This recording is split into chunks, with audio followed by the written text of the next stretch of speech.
Whilst I was at school doing GCSEs and that sort of level of study, I was always being taken out of school and pursuing ice hockey because it was a minority sport, and it still is. I had to really make a choice whether to pursue my career as an ice hockey player or to keep focus on educational sort of interests and avenues, and I decided to go down the professional ice hockey route. I then went on to sort of play a further 16 years professionally, so I created my own personal training and strength conditioning business. I was just coaching not only athletes but general public, and that's when I decided teaching was going to be the avenue I went down, going through the Open University, getting a degree and going on PGCE.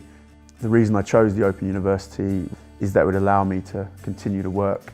I can be on the job now, gaining those years' experience whilst studying, applying theory to practice. And then obviously when I do finish, I'm ahead of the curve. My favourite topic so far is definitely during the second year, E233, sport and fitness psychology. I've done so much of the physical side of sort of sport and fitness development, hadn't really dealt with sort of the psychological side of it. And so I found that really interesting, first of all, and it's helped not just with myself, it's been immense because it's allowed me to apply all that theory into practice and actually see it work or see if I needed to understand it more. Probably the biggest highlight is seeing your sort of hard work pay off. Now I'm sort of moved up, not just the pay scale, but also my knowledge is just going up and up and up.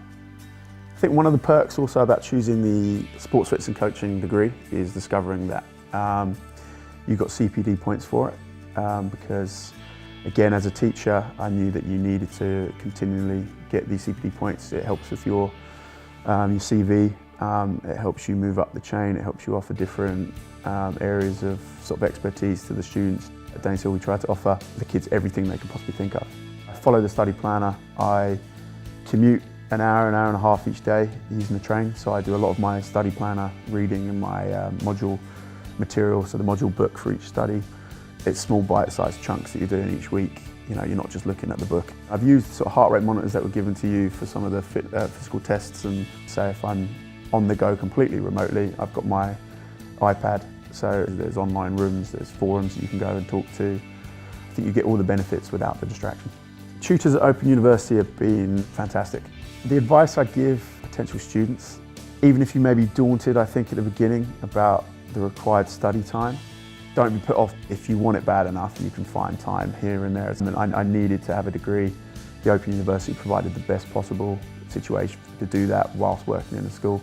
Once that's finished and out of the way, I'll do another year in school, so I should be used to it at that point with a heavy workload and working to get that qualified teacher status and be a qualified teacher.